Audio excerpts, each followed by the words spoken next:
नमस्कार, welcome to study I Q. मैं हूं प्रशांत धवन। नाउ बहुत कम देखने को मिलता है कि top NATO officials NATO countries को और टॉप बिजनेस लीडर्स को ओपनली ये बोलना स्टार्ट कर दें कि अपनी जो सप्लाई चेन है, अपने जो बिजनेसेस हैं, उनको एडजस्ट कर लो।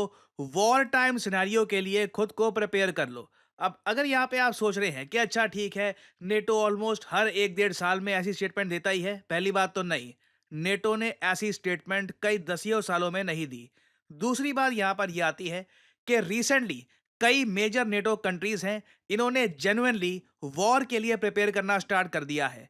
ये सब डेवलपमेंट्स एक ऐसे टाइम में आ रही है जब नेटो के कुछ ऑफिशियल्स ओपनली ये भी कह रहे हैं कि नेटो एक प्रिएम्प्टिव स्ट्राइक कर सकता है रशिया पे। जैसे आप लोग जानते हैं, रशिया ने रिसेंटली एक inter continental ballistic missile, I mean Ukraine के हिसाब से तो एक इंटर कॉन्टिनेंटल बैलिस्टिक मिसाइल ही लॉन्च करके दिखाया था यूक्रेन पर। इसके बाद से यूरोप के बाकी कंट्रीज काफी हद तक अलर्ट हैं। यूएस काफी अग्रेसिव मोड पे है और एक पॉसिबिलिटी ये बनी हुई है कि रशिया इन द फ्यूचर और ज्यादा बड़े मिसाइल लॉन्च करे उससे पहले ही हो सकता है कि नेटो रशिया पे अटैक कर दे, ये कहकर कि देखिए अब तो आपने लॉन्ग रेंज मिसाइल यूज करने स्टार्ट कर दिए हैं। हमें क्या पता ये लॉन्ग रेंज मिसाइल यूक्रेन के लिए है या पोलैंड के लिए या फिर इवन जर्मनी के लिए, तो इसलिए हमने पहले ही रशिया पे अटैक कर दिया। एक प्रिएम्प्टिव स्ट्राइक ऑन रशिया, ये आज के समय जेन्युइनली डिस्कस किया जा रहा है। नाउ ये एक अच्छा आइडिया है या नहीं, ये आप लोग खुद ही सोच सकते हैं। मगर इस सब की प्रेपरेशन में रिसेंटली हमने ये देखा कि जर्मनी ने एक बहुत ही यूनिक स्टेप लिया है। जर्मनी आप अगर मैप पे देखो तो बिल्कुल पोलैंड के साथ आपको मिलेगा, और इतिहास में आप सब लोग जानते हैं जर्मनी ने बहुत सारी जंगें देखी है, चाहे वर्ल्ड वॉर वन हो, वर्ल्ड वॉर टू हो, जर्मनी मेन पार्टिसिपेंट था। और इवन वर्ल्ड वॉर टू के बाद भी जब कोल्ड वॉर का दौर चल रहा था ना, तब जर्मनी में हमेशा टेंशन बनी रहती थी। और इसलिए जर्मनी ने हमेशा बहुत सारे बॉम्ब शेल्टर्स प्रिपेयर करके रखे थे, जिस तरीके से आपने देखा है इसराइल में जेरूसलम, तेल अवीव में बहुत सारे बॉम्ब शेल्टर्स हैं, मिसाइल शेल्टर्स हैं, कि कल को अगर मान लीजिए हिजबुल्लाह, हमास या इवन ईरान मिसाइल से अगर अटैक करने की कोशिश करते हैं इसराइल को, तो आम लोग या तो सबवे में या फिर पास के किसी बॉम्ब शेल्टर में छुप जाते हैं ताकि सिविलियन कैजुअलिटीज ना हो। मोबाइल फोन पे आ जाता है अलर्ट कि छुप जाइए, और फिर उसके बाद लोग पास के शेल्टर में छुप जाते हैं। जर्मनी ने देखिए वर्ल्ड वॉर टू और कोल्ड वॉर के बीच में बहुत सारे बॉम्ब शेल्टर बना रखे थे पूरे जर्मनी में। इन बॉम्ब शेल्टर्स पर 2007 में काम करना बंद कर दिया गया था, और काफी सारे बॉम्ब शेल्टर्स और चीजों के लिए भी यूज करना स्टार्ट कर दिया गया था 2007 में, क्योंकि जर्मनी को लगा कि अब इन बॉम्ब शेल्टर्स का यूज कभी होगा नहीं। 2007 एक बहुत ज्यादा, मैं कहूंगा, पीसफुल टाइम था जर्मनी के लिए। नेटो अपनी प्राइम स्ट्रेंथ पे था, रशिया के साथ रिलेशन सुधर रहे थे। आज के समय जो G7 ग्रुप आप देखते हैं, उस वक्त G8 हुआ करता था, क्योंकि रशिया भी G7 कंट्रीज के साथ बैठकर दुनिया के वेरियस इश्यूज को डिस्कस किया जाता था। दुनिया काफी डिफरेंट थी उस वक्त। जर्मनी ने यह सोचा 2007 में कि अब इन बॉम्ब शेल्टर्स की क्या आवश्यकता। मगर जिस तरीके से नेटो की तरफ से वार्निंग आ रही है, यह बताया जा रहा है कि यूरोप खुद पहले अटैक करेगा रशिया को, तो जर्मनी ने अपने बॉम्ब शेल्टर्स रिवाइव कर दिए हैं। और ये मैं कहूंगा बहुत बड़ी डेवलपमेंट है। अगर जर्मनी की सरकार ये मान के चल रही है कि इनको बॉम्ब शेल्टर्स की आवश्यकता है, क्योंकि हमें पता नहीं आगे क्या होगा। जब नेटो प्रिएम्प्टिव स्ट्राइक करेगा रशिया पे, व्लादिमीर पुतिन कैसे रिएक्ट करेंगे? क्या रशिया इमीडिएटली रिस्पॉन्ड बैक करेगा पोलैंड को अटैक करके या जर्मनी को अटैक करके? We do not no.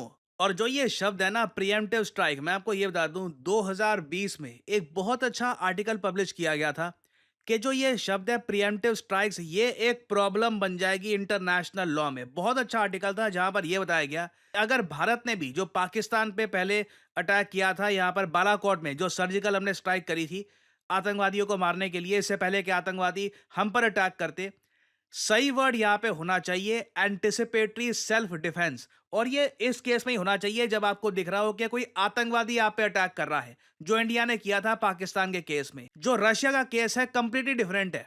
मैं आपको अभी एक वीडियो दिखाऊंगा जहां पर नेटो के जो ये डिफेंस कमेटी के हेड है, ये ओपनली कह रहे हैं कि देखिए रशिया के जो मिसाइल साइलो है ना, जहां से रशिया अपने मिसाइल्स लॉन्च करता है, नेटो वहां पर पहले प्रिएम्प्टिव स्ट्राइक कर देगा। क्यों? क्योंकि नेटो एक डिफेंसिव अलायंस है। हमारा मेन फोकस खुद के डिफेंस पे है ना, तो हम खुद का डिफेंस कैसे कर पाएंगे? दुश्मन के अटैक को डिस्ट्रॉय करके। कि दुश्मन अटैक कहां से करता है? मिसाइल से। तो दुश्मन के मिसाइल्स को पहले अटैक कर दो। नाउ ये जो क्लिप है ये मैं आपको दिखाना चाहता हूं, बहुत इंटरेस्टिंग है। ये जो सबटाइटल्स हैं इन पे फोकस करिएगा, 50 सेकंड की क्लिप है, मगर इससे आप समझ पाओगे कि नेटो का माइंडसेट क्या है। But it's smarter not only to do that, but also to attack the archer that is in Russia if Russia attacks us. So you need to have a combination of deep precision strike with which you can take out the weapon systems that are used to attack us. And of course, because we're a defensive alliance, we will have to take the first blow. We will have to take the So first blow. Since ये लोग कहते हैं कि NATO defensive alliance है ना, defence आप कैसे करोगे? सबसे पहले दुश्मन का अटैक डिस्ट्रॉय करके। तो ये इनकी आज के समय मानसिकता है।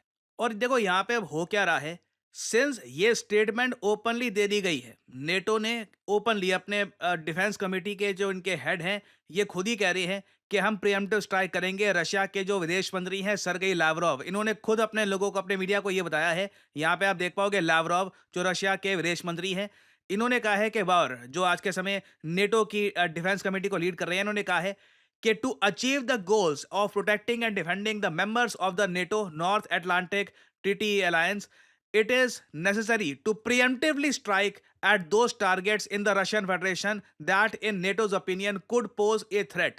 ये बात देखिए, अब रशियन गवर्नमेंट ने भी बोलनी स्टार्ट कर दिया है कि ये नेटो की सोच है, ये इनकी स्ट्रेटजी है। तो अब क्वेश्चन यहां पर ये आ जाता है, पहले प्रीएम्प्टिव स्ट्राइक कौन करेगा?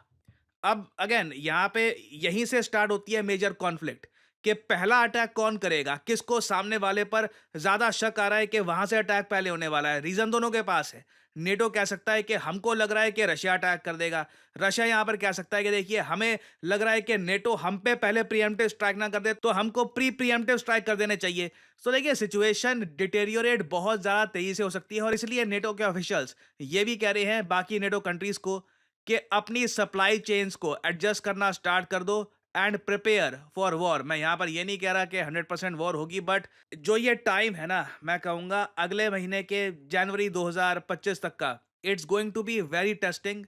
और बहुत सारे इवेंट्स इस बहुत ही छोटे टाइम इंटरवल में हो सकते हैं। हो सकता है कि जो बाइडन जाने से पहले ट्रंप को एक ऐसा उपहार दे कि अच्छा आपको वॉर सुलझानी है ना, आप चाहते हो कि वॉर खत्म हो जाए, मैं आपको ऐसी प्रॉब्लम देकर जाऊंगा कि सुलझा ही नहीं पाओगे। सो आने वाला टाइम देखिए काफ़ी ज़्यादा इंटरेस्टिंग होगा। कुछ अपडेट्स आती हैं तो मैं आपके लिए बाद में अपडेटेड वीडियोस लाता रहूँगा। और फाइनली यहाँ पे आप लोगों से मैं एक क्वेश्चन पूछूंगा। देखिए पीएम मोदी को रिसेंटली किस अवार्ड से सम्मानित किया गया है? ये हैं यहाँ पे आपकी options. Nobel peace prize, doctor Martin Luther King global peace award, Gandhi peace prize या फिर China peace prize. Comment section में करिए उत्तर। जो लोग देंगे सही आंसर उनकी कमेंट को दे दूंगा मैं हार्ट, ताकि बाकी लोग समझ पाएं कि सही उत्तर क्या है। और फाइनली आप लोगों के लिए एक इंपॉर्टेंट मैसेज, लंबे समय के बाद स्टडी आईक्यू की सेल हो चुकी है एक्टिव। आपको करना क्या है, कमेंट सेक्शन में जाइए, यहाँ पे आपको लिंक मिल जाएगा। Study IQ's mega sale starts today. और यहाँ पे आप 2025 का जो यूपीएससी बैच है और स्टडी आईक्यू, ये आप कर सकते हैं। सुपर सक्सेस सेल में आपको मैसिव डिस्काउंट मिलेगा। जो प्राइस यहाँ पर लिखा है कभी भी पे मत कर देना, सिंपली यहाँ पर कोड डालिए। यहाँ पे आपको दिख रहा है ना 4 ऑफर्स अवेलेबल, इस पे क्लिक करिए और यहाँ पे आपको कोड डालना है PD10 और अपने आप देखोगे प्राइसेस गिरना शुरू हो जाएंगे। You will be able to save a lot of money. और ये देखिए P2Y फाउंडेशन कोर्स है जहाँ पे आपका प्रीलिम्स, मेंस और इंटरव्यू तीनों प्रॉपरली कवर किए जाते हैं। आपका प्रीलिम्स जैसे ही क्लियर होता है, स्टडी आईक्यू आपको इनवाइट करेगा कि आप ज्वाइन कर सकते हैं स्टडी आईक्यू की टीम को इन दिल्ली। आप यहाँ पे आके पढ़ सकते हैं। आपका जो भी खर्चा होगा रहने का, खाने पीने का, ये स्टडी आईक्यू उठाएगा and you can prepare for your UPSC examination. तो अगर आप एक कॉलेज स्टूडेंट हैं, आपके पास अभी टाइम है, तो आप इस कोर्स को कर सकते हैं purchase. Use the code PD10 to get the maximum discount possible and start your UPSC journey with study IQ. So इसी नोट के साथ ये है वीडियो का अंत। Thank you for listening and I always say may the gods watch over you.